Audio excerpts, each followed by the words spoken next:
dawn of D-Day, June 6, 1944, the largest battle armada in history heads across 80 miles of rough channel water from England to the northern coast of France.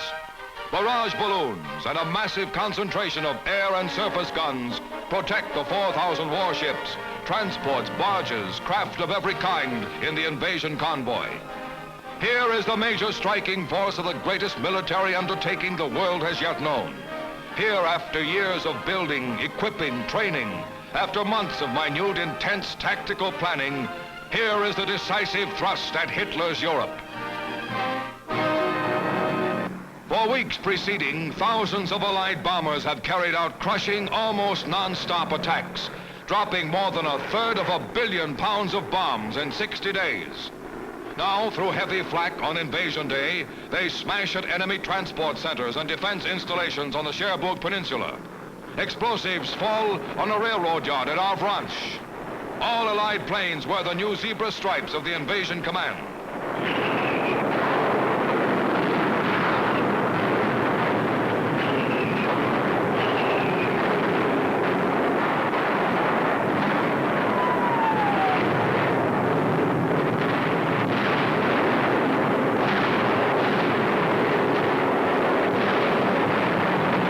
The strategic inland town of Saint-Lô is left blazing.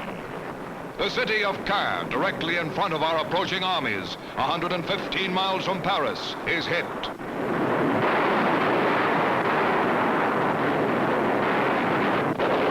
Marauder and Havoc fighter bombers smash Nazi barges, planes, and railway trains.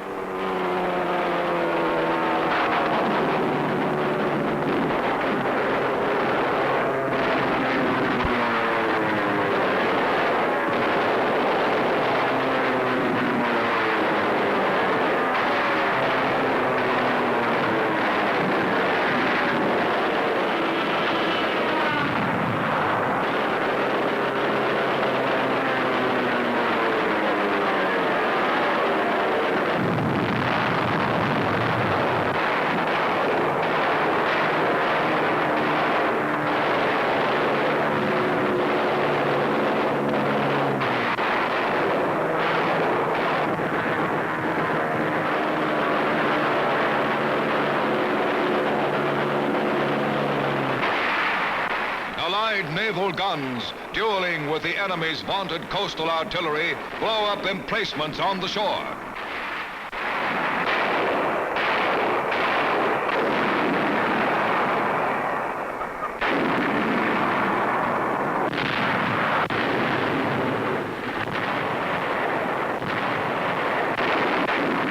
Among the warships pouring ton upon ton of steel into Nazi defenses is a mighty veteran, USS Nevada, back from the grave at Pearl Harbor.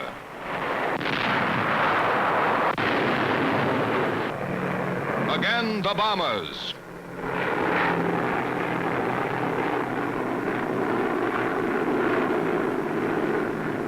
They strike at the widely publicized Atlantic Wall and help smash it to pieces.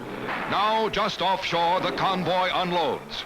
Heavily armed troops swarm into barges to head for shore and the assault on France.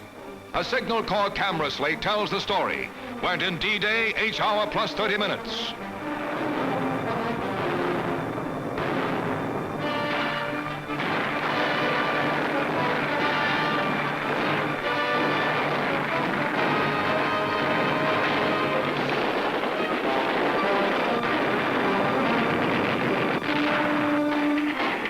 On the right wing of the attack, Yanks go ashore under fire. This is it. Navy shells drop in the background. The beach is loaded with mines, swept by enemy bullets. In the center of the screen, 2 Americans fall in this assault wave.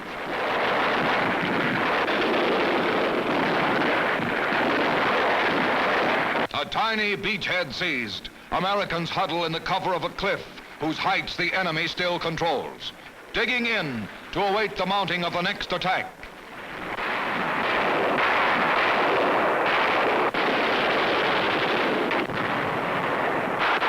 Medical corpsmen attend our wounded.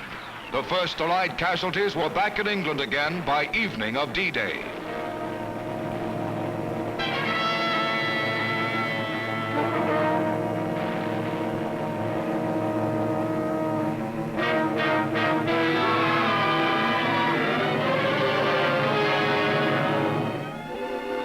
German wounded are cared for too. 3 German prisoners look dazedly across the channel.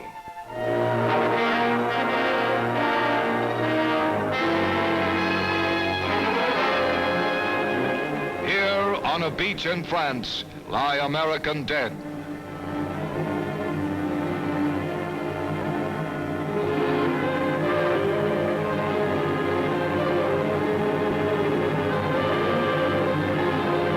The battle goes on.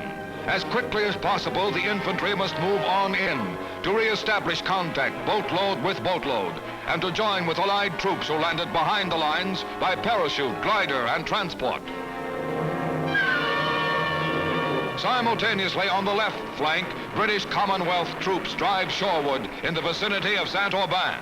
Automatic cameras in the invasion barges record the determined tenseness of this first moment of battle.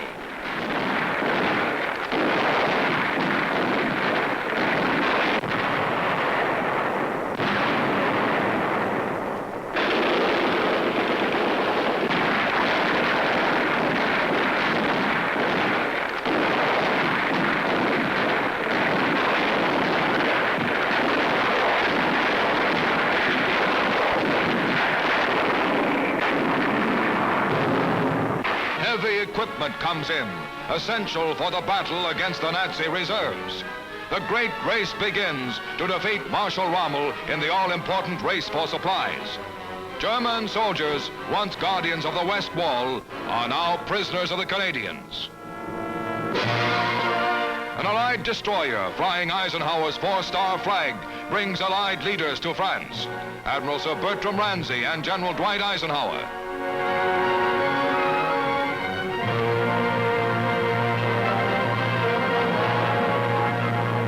General Montgomery comes aboard. Lieutenant General Omar Bradley, Center, Chief of U.S. Ground Forces.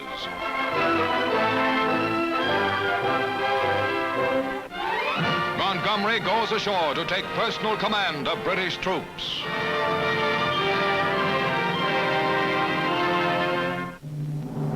Pressing forward toward the capture of Isigny and Carentan, Americans are welcomed and helped by the Normandy French. This is a glorious and fateful day for France. German prisoners, part of a total haul which now exceeds 10,000. They are interviewed by U.S. soldiers. Just a few hours ago, they were apparently permanently safe behind the Great West Wall. Now they have given up the fight. And now we have taken the most decisive step of the war, invasion of Western Europe. In Winston Churchill's words, the commanders report that everything is proceeding according to plan. And what a plan!